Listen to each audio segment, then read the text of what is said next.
Hope you guys enjoyed your break. Please join me in giving a warm welcome to Anu, who's going to introduce our next speaker.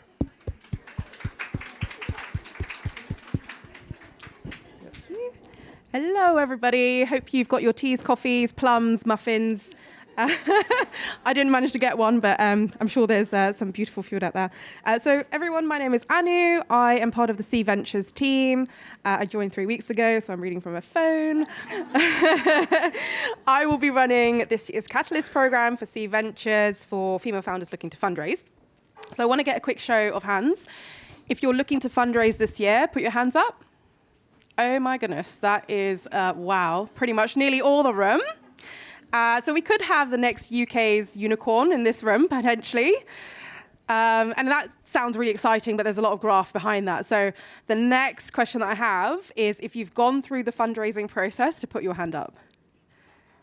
Okay. Right, so as much as it looks glamorous, there's a lot of trenches that you've been in. There's a journey to it. And I hope that there's going to be some time for you to actually ask the people who had their hands up and have actually gone through the fundraising process during the networking as to what that journey is really like.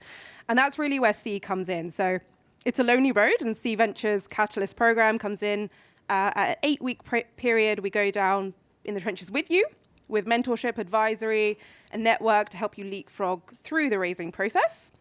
And I was speaking to a Catalyst alumna yesterday, and in her words, we walk the walk and don't just talk it. So in numbers, to date, we have helped 46 diverse founders through the fundraising process, and 90% of them have actually received funding from the likes of Local Globe, General Catalyst, and Antler. So if that doesn't excite you enough, then hopefully the stories of some of our alumni who are here will. So Lauren Ladd, she's at the back from Shareback, a Catalyst alumni. We also have Alexia from Your Juno. I don't know if she's here. Maybe hand up. No, she's around here somewhere. And we are launching applications for our 5th program in early June this year. So if you're interested in looking for support for your fundraising journey, do reach out. And with that, I have the honor to introduce a powerhouse of a founder who knows a thing or two about grit and resilience it takes to build and scale in the recession and during COVID as well.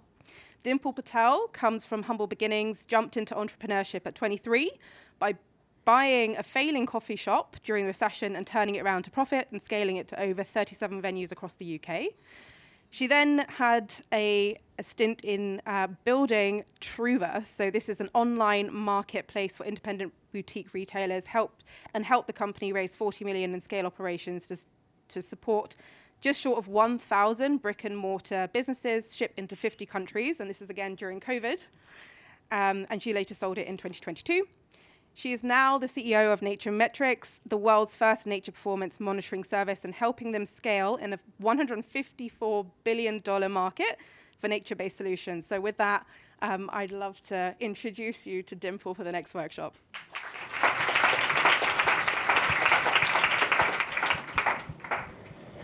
Thank you, Anu, for that very kind introduction. And before I start, I just want to say a massive thank you to the organizers.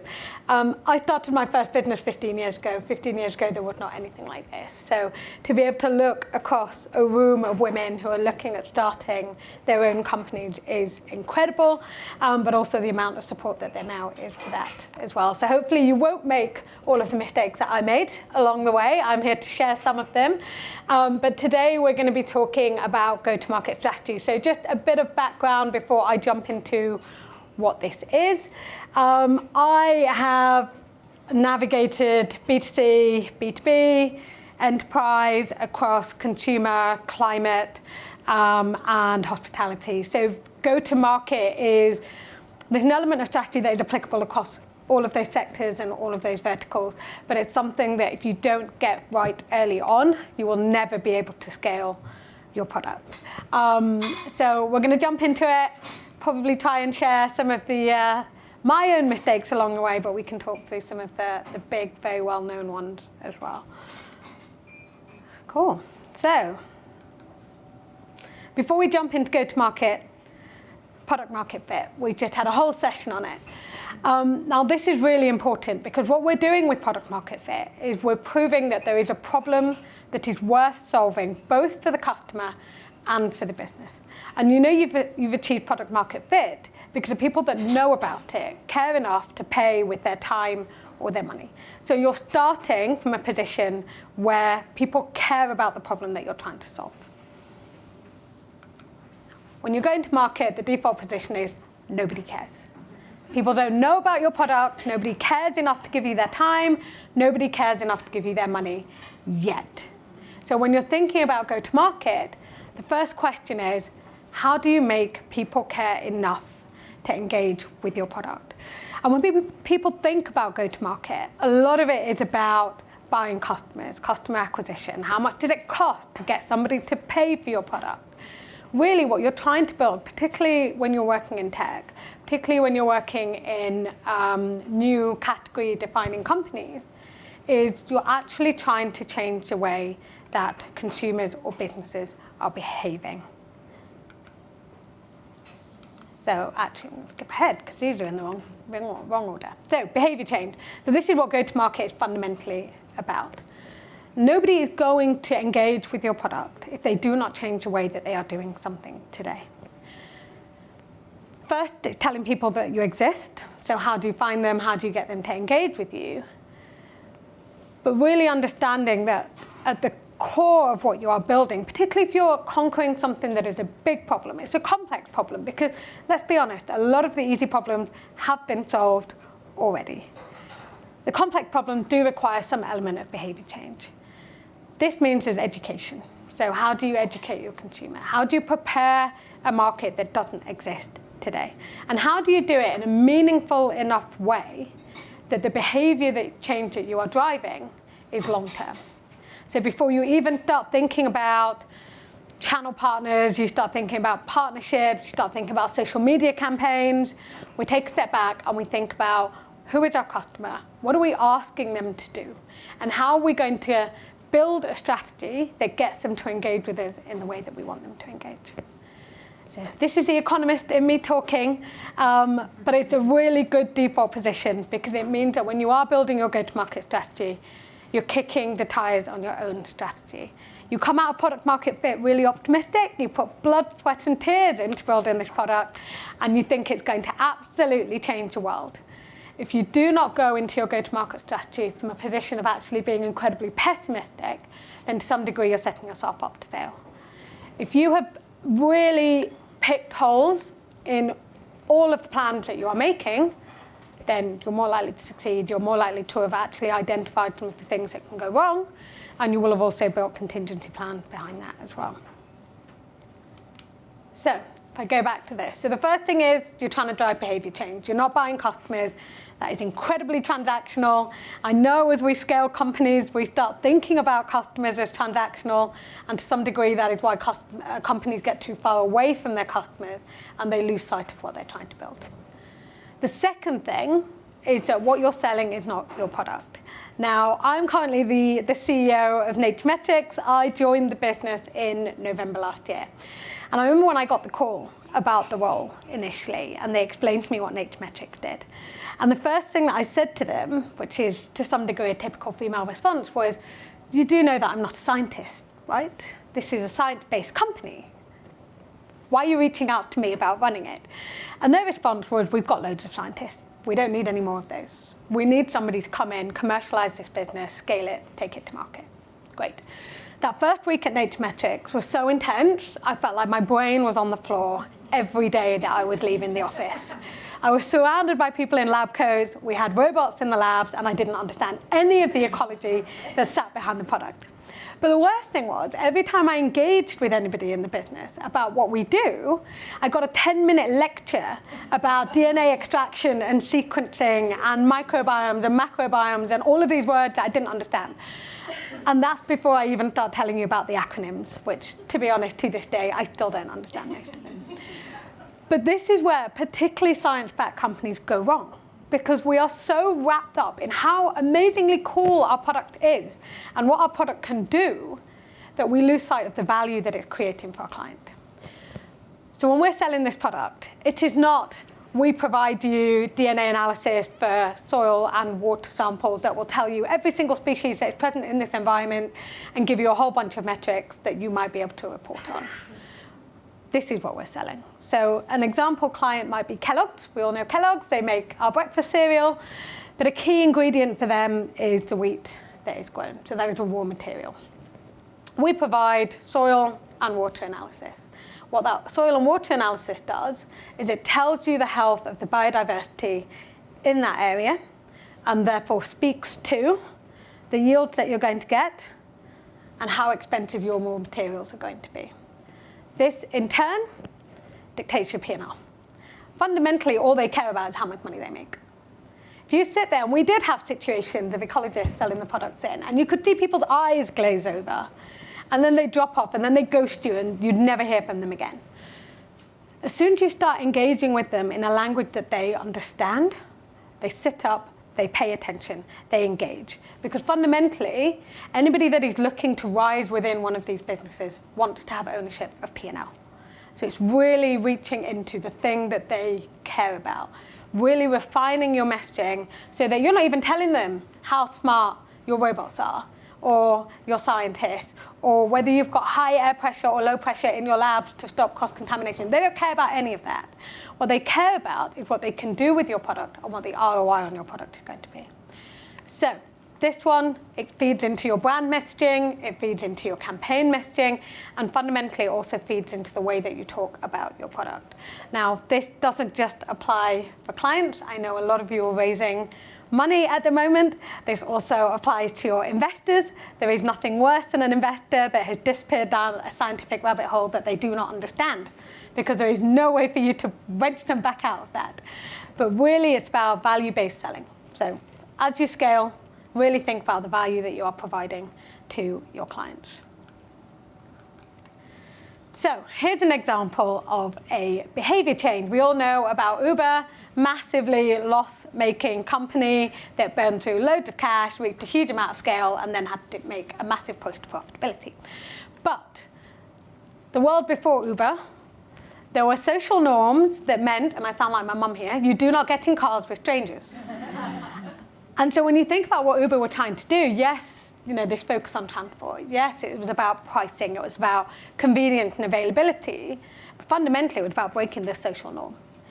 So their go-to-market strategy had to really think about how you reconfigure the way that people approach these situations and the way that they interact with strangers. I'm sure some of you get in Ubers now and you have a chat with the driver, which is lovely. 20 years ago, that probably wouldn't have happened. So part of their strategy was really about building trust. That came through things like having a referral scheme. You might not trust a company that's got a big flashy media campaign, but you might trust your best friend that has used it, sends you a voucher code and says, I tried it, it's all good, it saved me loads of money, it was really convenient, I think you should have a go. So this was a massive behavior change, which actually then translated into loads of other sectors. So we will now sleep in strangers' homes through Airbnb. We will eat strangers' food through various food delivery organizations. But behind this was a massive behavior change that then shaped not just their industry, but also applied to a lot of other verticals as well. So once you've worked out what you're asking your customer to do, you've got to really get to know your customer. Now, there's nothing worse than standing in front of an investor when they say, who is your target customer? And you say, my solution could apply to everybody. Because you don't have the money to get it to apply to everybody. So the question is, who is your product going to apply to first? Who is your target customer today? Now, your first customers are going to be your early adopters and hopefully your power users and your evangelists going forward. So be really strategic about who you identify as that early customer segment that you are targeting. Now, obviously, as you scale, your target customers will change, your segments will grow, you'll start to unlock new verticals, new geographies. But at the core of it is this initial user base who have helped shape the product that you're taking to market today. Now, the product that you take to market initially will look nothing like what your product looks like in 5 years' time. You start here, you take on all the feedback, things change, the use case changes, you probably pivot about 3 or 4 times. So having a good initial target customer base is also essential to getting the feedback. that feeds into those iterations, that feeds into those pivots, and often is the difference between your customer actually reaching scale and being successful, your company being successful, and not. And then you start stalking your customers. And this is the fun part. You have to really get to know them. They become your best friend. You give them names. You define what they wear, where they hang out, everything from how much money they make, where they live geographically, what kind of house they live in. Because by identifying with your customer, you're able to build the messaging that you know is going to resonate with them. And then you think about where they hang out and how you can connect with them. So there's a huge amount of work that has to happen up front before you get into the doing, which is really frustrating because once you have product market fit, you really want to go. But getting these questions right will mean that when you go out there, you're much more efficient. You've got tighter feedback loops. And then you're also learning as much as you can about your customer along the way. So you found them, you know where they're hanging out. What do? You think about your unit economics. Customer acquisition costs. So this was always going to rear its head at some point. It feels like the fundamental requirement of being a startup is you never have any money. And that feeds through to all of the decisions that you make. Customer acquisition cost is something that you have to consider from day one. You'll do it right the way through to the point at which you exit the business. But what we don't talk about so much is how customer acquisition costs change over time. So when you're launching your product, you've got your early adopters. You will actually pay quite a bit of money to acquire them initially. And you will do things that do not scale. You will hand deliver deliveries to them if you have to. You will pay for whatever is the most convenient packaging for a weird shaped object that you can get on short notice. You will let people rip you off if it means that you're giving them the best possible service that you can. What you're doing at this stage is really understanding whether there is a retention loop. So is that customer likely to buy from you again? And also understand what the feedback from that experience was from them. So this is where, on the customer side, everything looks amazing. You've engaged with this new company. They've gone to all the effort to deliver things right to your door by hand. How special they make you feel. If they don't come back and buy from you again, pretty wasted opportunity. But it's still important feedback. Because if you've gone to that length to deliver that kind of service to them and they don't repurchase, then you need to take a step back and understand actually what was missing. So you do things that don't scale. Then over time, you start to build a scalable acquisition engine because you can't be hand delivering parcels to every single customer that you are ever going to serve. And as you build the scalable acquisition engine, your costs come down. So this is pure economies of scale. You start to leverage much wider marketing channels. You've got better tracking in place. And then you have things like referral loops that start to kick in.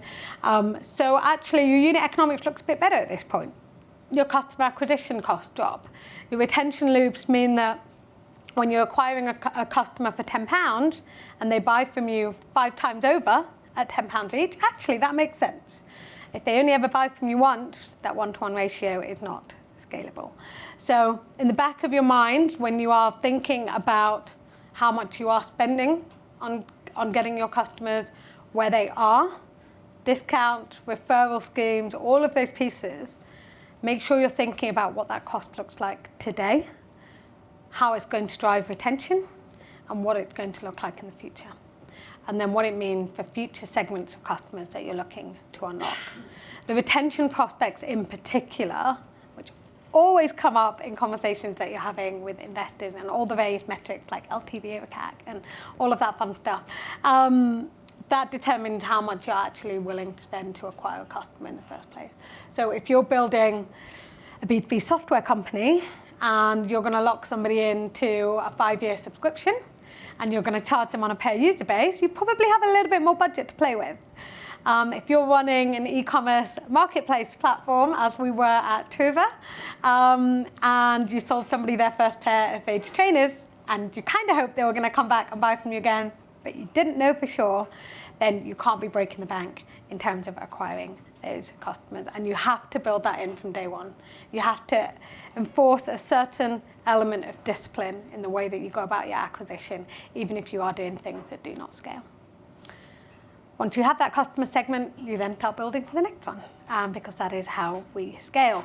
But as those customer segments change, the customer acquisition costs will change, your strategy will change, your channels will change, possibly your messaging will also change. So it's not a one and done go-to-market strategy. It's out there, it's now growing, it's scaling, we've nailed it.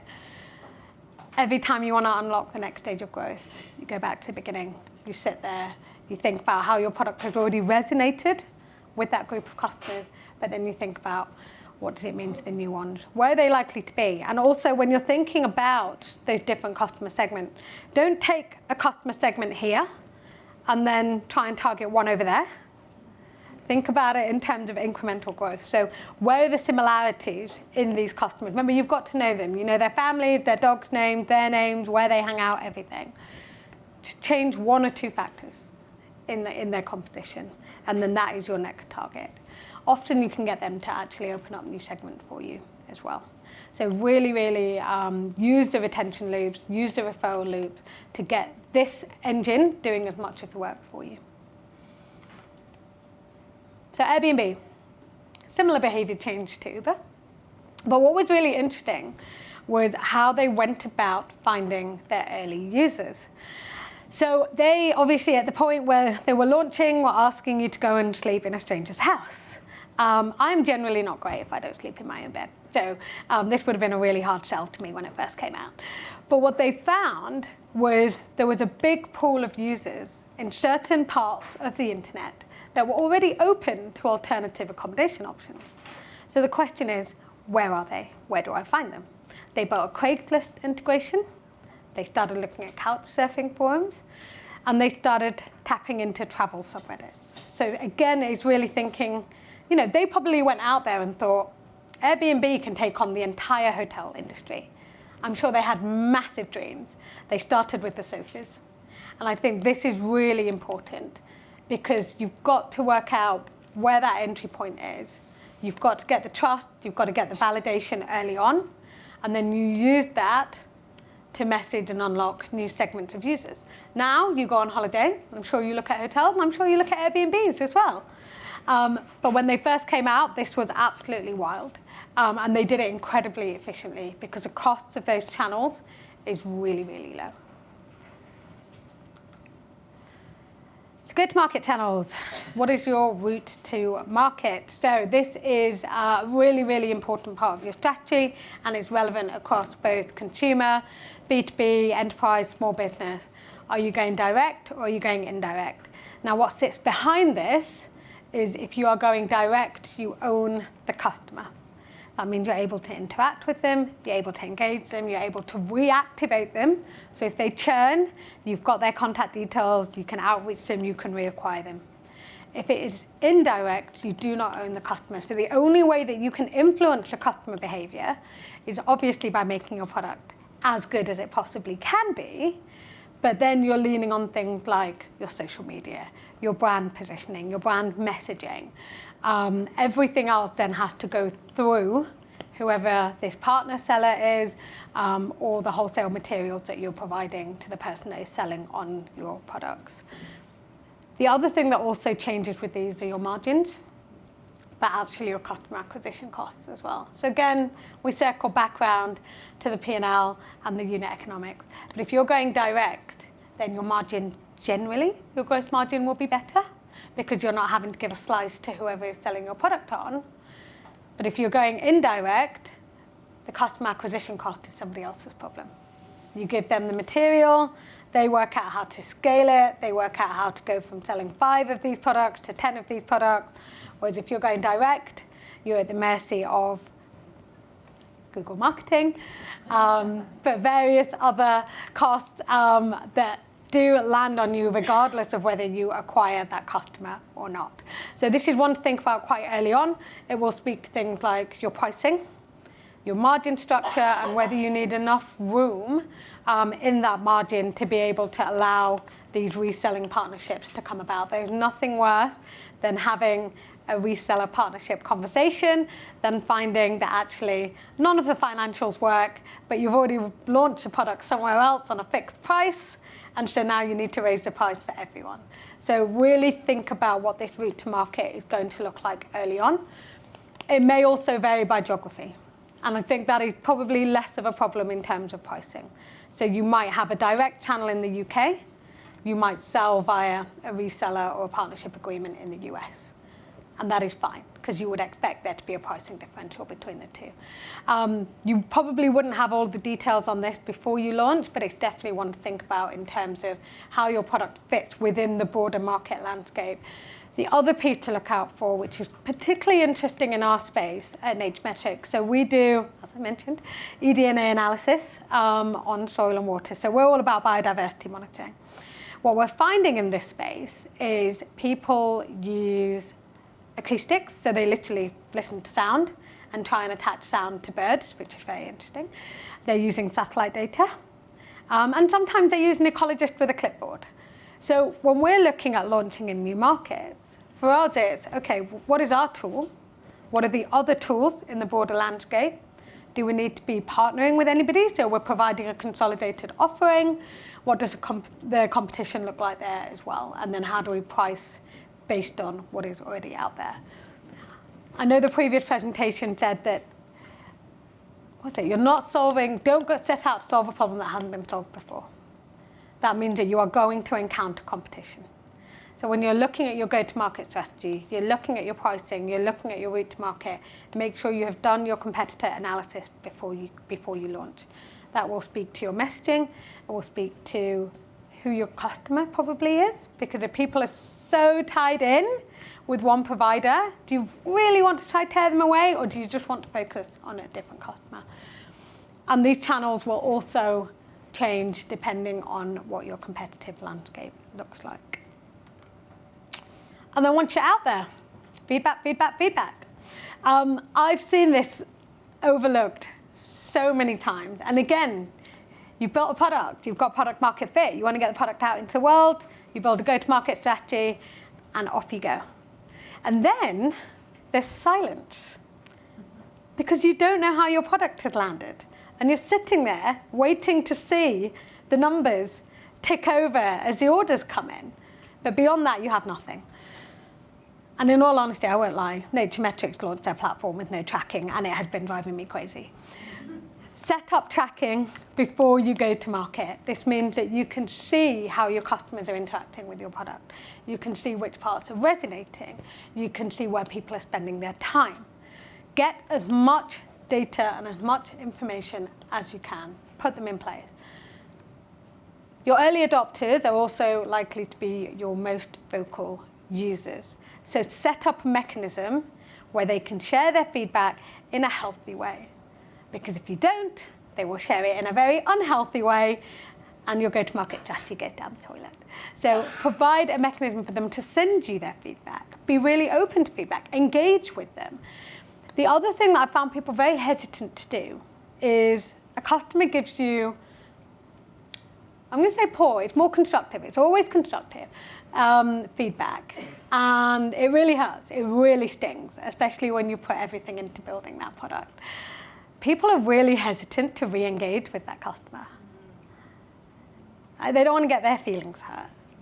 They are worried that the customer won't speak to them. And so they don't ask. And actually, those customers are the ones that you should be speaking to. There are loads of people that are going to sit there and tell you your product is amazing. Your mom will tell you that your product is amazing. You need the people that are telling you that your product is terrible. You need the people that are telling you it's a waste of money and that they will never buy it again, because they have identified something that you have overlooked. So whenever you get that painful feedback, always read it at the end of the day so you can walk away, and then you sleep on it. And I do this with feedback from the team as well. But then come back fresh the next morning, engage that customer, really reach out to them, jump on a call, a video call, so you can see their faces, ask them questions, have your questions prepped in advance. and really walk away with something that you can feed into your product feedback loop. Your product managers are there. They are hungry for data. They are hungry for feedback. They want to iterate on what they have put out to market. They cannot do that if they don't have something specific. It's not enough to say, people don't like our product. They need to know exactly what people do not like about your product. The other piece here as well is feeding through to your marketing team. What channels are working? What channels are not working? What type of customers are you picking up on those different channels? And what is the feedback that you're getting? Because actually what you might find is that your target customer segment was completely wrong. You want to know that as early as possible. It is very unlikely that you take a new product, a new company to market, and you get everything right the first time around. I mean, I'm on my third one now. So we get this wrong a few times before we get it right. But then you iterate, and then you go again. And with every iteration, make sure that you are recording what you have changed, and then put that into your feedback and your tracking loops as well. So again, it's all about being able to identify cause and effect, and then using that to refine your product. But we said we were going to talk about mistakes. Obviously, we talked about a few of mine.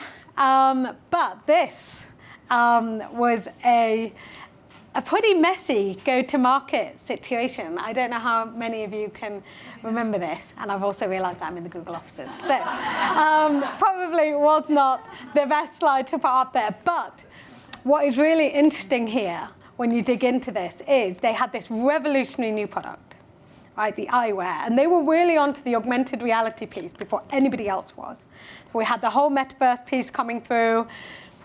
They were here to create a new market. The price point was fairly punchy. So what that meant was the customer segment was going to be the tech savvy. So immediately thinking about, okay, I've got a product, this is how much it costs. Who can afford to pay for this product? It's going to be somebody that is really engaged with the space, really tapped into what this is trying to do. So that's their target market. They pay the $1,500 for this product. Then what happened? Then we start to identify issues. So there's questions around privacy concerns here. There's questions around technical limitations and battery life. And the thing that you do know about the tech-savvy people that live in these forums and will pay $1,500 for a very early headset product is that they are going to be very, very vocal with their feedback. And that is exactly what happened. Now, in this situation, user feedback, some of it was taken, some of it was overlooked. But eventually, the product was taken from market. Now, what is interesting here, though, is nobody has yet created one of these and taken it to market successfully. So there possibly still is a market for this product. We spent a lot of time thinking about the metaverse. We started building all of these avatars about 2 years ago. So in this situation, potentially the price point, the customer segment, and the mainstream audience wasn't there for it yet. But it was then the feedback loops and how the feedback loops were dealt with. Because the tech-savvy consumer knows feedback loops. They know what should be done with them because that's what they live and breathe on a day-to-day basis. This was a very, very difficult target audience that they went to market with. But this is why the pricing, again, is so important. And the other thing, I know there were a couple of questions around pricing earlier. Don't feel like the price that you take to market is the one that you have to stick with forever. Nobody ever gets the pricing right on the first go. I would say it's probably better to be priced too low than priced too high because nobody ever tells you if you're priced too high. They just don't engage with your product.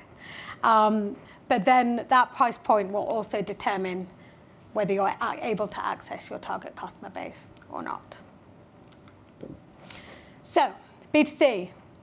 I stole this off one of Sarah's slides, but I thought it was a really fantastic breakdown of the different mechanisms that B2C companies use. And you can see here all of the different logos and how they have used them. Now, there's a couple I want to call out. We love talking about influencers and getting influencers to launch new products. They are so expensive, and the ROI is almost invisible. So just be very, very careful of that one. If you want an influencer to advocate for your product, you should not have to pay them 150 grand to do so. And if they want to charge you 150 grand to advertise your product, then they probably don't care about your product enough. So just calling that one out, and press as well. But there's a few in here which are really interesting. So if we look at the Uber example and the Airbnb example, that invite your friends, you're building trust, you're breaking some of those social norms, you're using the relationships that people, A, interact with on a regular basis, but B, that they trust. So really think about all of these different touch points in terms of getting your product out to market. Do not fall straight into the paid marketing rabbit hole. It is a black hole.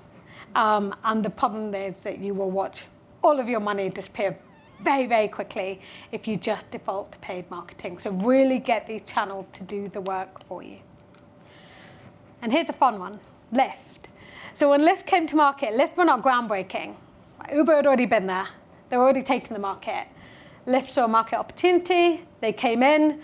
But what was interesting was how they deployed their go-to-market strategy. And to be honest, I couldn't have made this up. Like, genuinely. It really is quite innovative. But they got these pink fairy mustaches and they put them on the front of cars.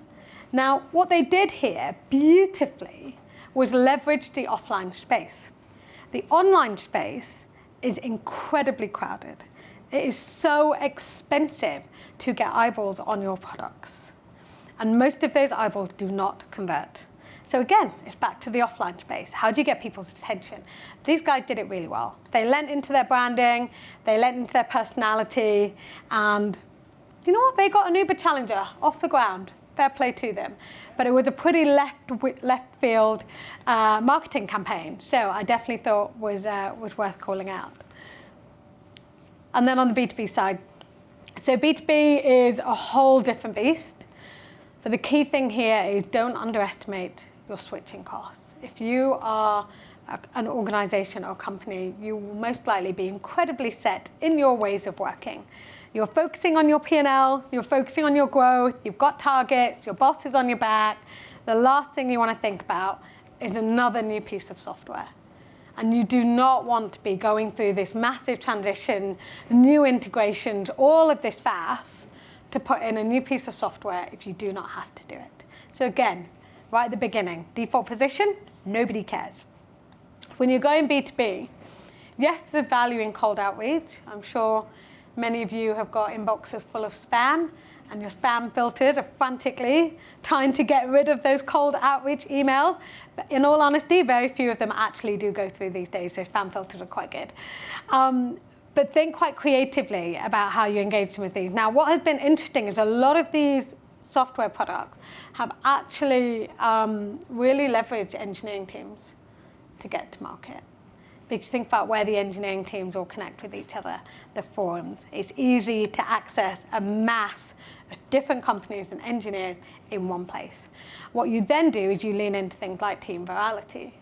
So you're not going to switch a piece of software just to make your life marginally easier. You will switch a piece of software to make your entire team or your entire company's lives marginally easier. So how does switching for one person create benefits for everybody else in a business? So really, really important to think about those. It does mean that what you put out there will be slightly less expensive because again, remember, once you get a B2B and enterprise client signed up on a software subscription, your retention loop is largely built in as long as your switching costs are really, really high. Because remember, you've actually toppled somebody else to get your foot in the door. So how do you make your integration so deeply embedded that the next person that comes along does not then just knock you over and take your spot? So again, from their perspective, it's all about switching costs. Why should they switch? What is the upside that it's going to give them? Slack did this really well. I'm sure almost everyone in this room uses Slack, but there's a few really interesting models that they used to get their product out there. Freemium, pretty classic software offering, very, very effective. People love free stuff. Just make sure that your freemium product has some sort of mechanism to upgrade people, otherwise they will be sitting consuming it for free forever. But they also leveraged communities, and this was communities within companies, but communities across companies as well. And so what you unlocked here is the buzzword of network effects, and they did that really, really effectively. Now, what was great about Slack was they also built a personality around this. So, I now use Teams. I was very grumpy about the emoji selection in Teams because I had got so used to the emoji selection in Slack. And I didn't realize this as a Slack user until I stopped being a Slack user and spent the first 2-3 weeks as the CEO of a new company wondering if I should move the entire company's communication software to Slack so I have access to more emojis. So the personality piece definitely worked. I have not made the switch. But really thinking about those small details that will hook clients and that will keep them and that will help them really attach features in their mind to your brand and miss them when they are gone. So, bringing everything together. Your go-to-market strategy leaned into who you are. So we've touched on a few things here. Lemonade actually brings it together really well. So Lemonade is an insurance tech company. You can see by its branding, it looks more like Barbie than it does an insurance company, and that is deliberate. They identified very early on that they wanted to target the millennial and Gen Z customer. They built that into their tone of voice. They built that into their branding and their brand identity. They built it into their social media campaigns because they know that millennials and Gen Z customers spend much more time on social media. And actually, that's quite surprising because I don't know many millennials before Lemonade that engaged with their insurance companies on Instagram. So, really, really kind of pushing boundaries a little bit here. But then they built it into their onboarding process as well. They know that millennials don't like talking to human beings. I would much rather engage with a chatbot as part of their onboarding process. They built that into their feature stack. So the entire end-to-end piece here. Now, when you look at some of these, they're not high cost. They're not expensive. Your tone of voice, your brand identity are not expensive. Building in a chatbot as part of your onboarding because it resonates with a particular segment of customers is not expensive either. But all of this built a cohesive brand identity for Lemonade that was really aligned with their target customer, and they doubled down on that as part of their go-to-market strategy. And for them, it was really, really successful. So, quick summary. Lots of things that we have talked about today. So, go-to-market. It is much more complex than it sounds. It sounds like you're going to basically get product market fit, throw it out the door, and suddenly people are just going to run at you and start buying. It unfortunately is not as simple as that. The first thing you need to do is make people aware that you exist. So the default position is they don't know, they don't care. Then you're trying to drive behavior change. Really put yourself in the shoes of your customers. This isn't about transactions. It's not about buying somebody. If you want to build a long-term relationship with your clients, you have to really understand them. You have to empathize with them. You have to really lean into the problem that they are facing. And to some degree, you need to walk them to the door of using your product. The third thing, though, is we unfortunately do not have infinite buckets of cash. And as women, we have less cash than our male counterparts. So the efficiency piece is even more important. Think about your customer acquisition costs from day one. That will lean into your go-to-market strategy. One day, this has to make sense, because if it does not make sense, you will run out of money before you scale. So even if you are doing things that do not scale on day one, you need to be doing things that scale 10, 20, 100 days down the line. And you need to understand how those costs will scale as you acquire new customer segments as well. And retention. We're here to sell products repeatedly to customers and keep those customers. And that is not just important to your go-to-market strategy, it's important to product market fit, it's important to your brand identity, it's how you engage with your clients, it's how your customer success teams deal with issues that come through. Retention should be central to every single thing that you are doing, because fundamentally that is going to be the piece. If you do end up exiting your businesses, that will be really high up on the list of questions that people will be asking you. Cool. Any questions?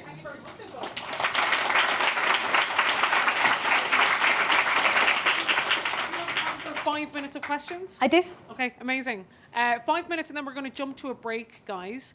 10 minutes break, and then we're going to start with the panel discussion. So I think we can probably get 2 or 3 questions in. Maybe one.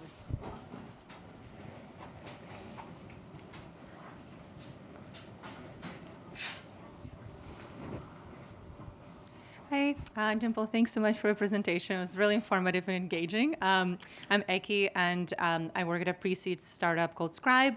And my question today is about if you have a product and it's a use case for like different types of customers, like fundamentally different types of customers.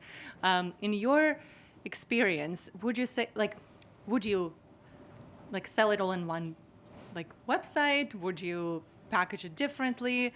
Again, it's the same product, but sold completely to different customers. It's a very good question. It's actually one that we're facing at NatureMetrics at the moment. So we sell across oil, gas, mining, FMCG, and financial institutions. So just about almost any B2B segment that you can get. What is really important in your outreach strategy is that you have messaging and use cases that really resonate with that particular vertical. So what you put on your website is quite generic, again, values-based. So what is the value that your product provides that is applicable to all of those verticals? But then every piece of outreach needs to be built for the use case of that vertical, because otherwise it's a wasted opportunity. It is a lot of work. There's a lot of automation that helps shortcut that. But again, it leans into the piece around doing things that don't scale initially. And within that, I would focus, so don't try and do them all at once, really focus on the verticals that are closest to adoption. So try and identify where is the use case maybe greater? Is there regulation that's forcing them to take something up earlier than other sectors, and then really lean into those? Because once you've got examples, then you can use that to engage other segments and clients as well.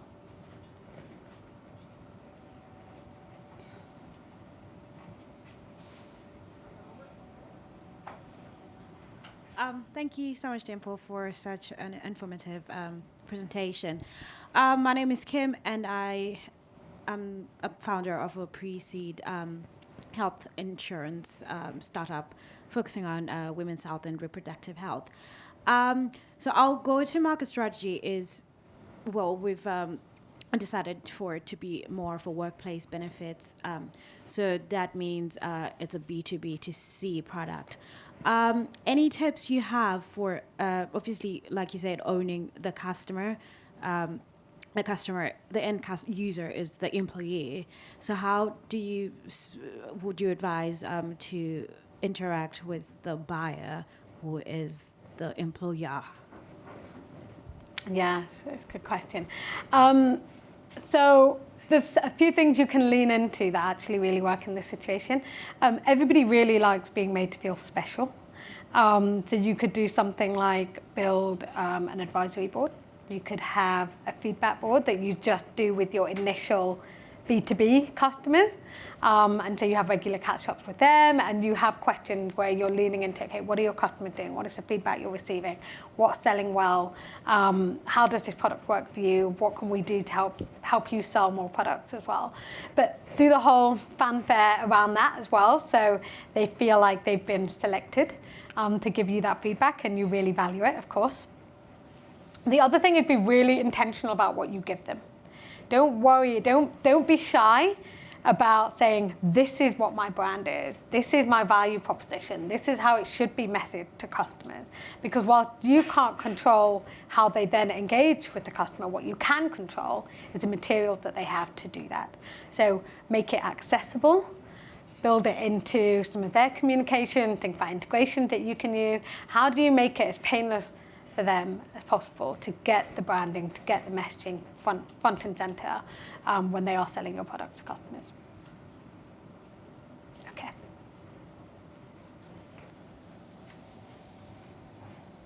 Hello.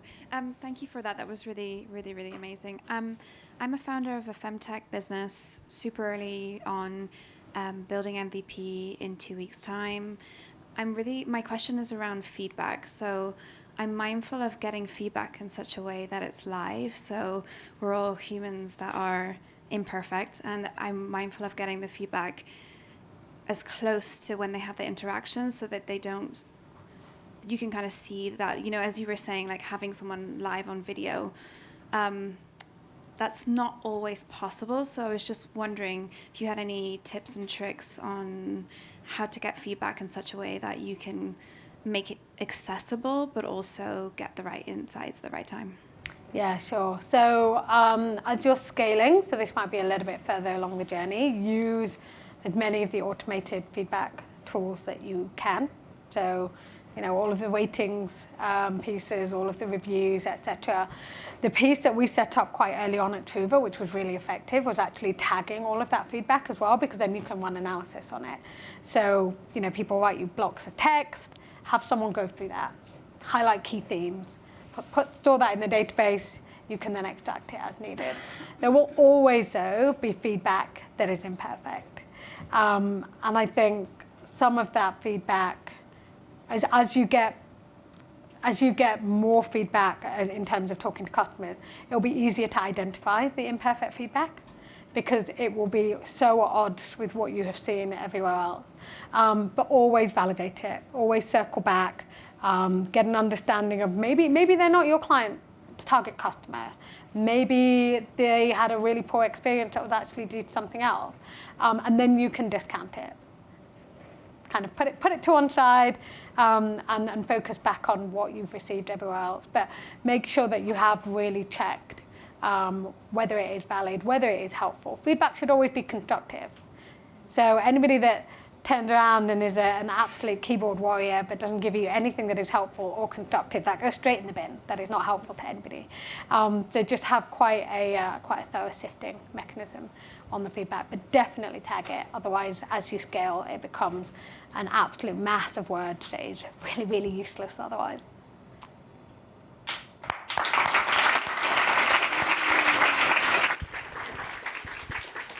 One more time, guys, a hand for Dimple. So, we've covered founder and industry trends. We've covered product market fit. We've covered go-to-market. It's a lot of information. What comes next? We have a fantastic panel coming up next. 4 founders with their personal experience of bringing this all together, moderated by the one, the only Sarah Finnegan from Antler. So please enjoy this 10-minute break. We'll then circle back and start the panel. Thanks, guys.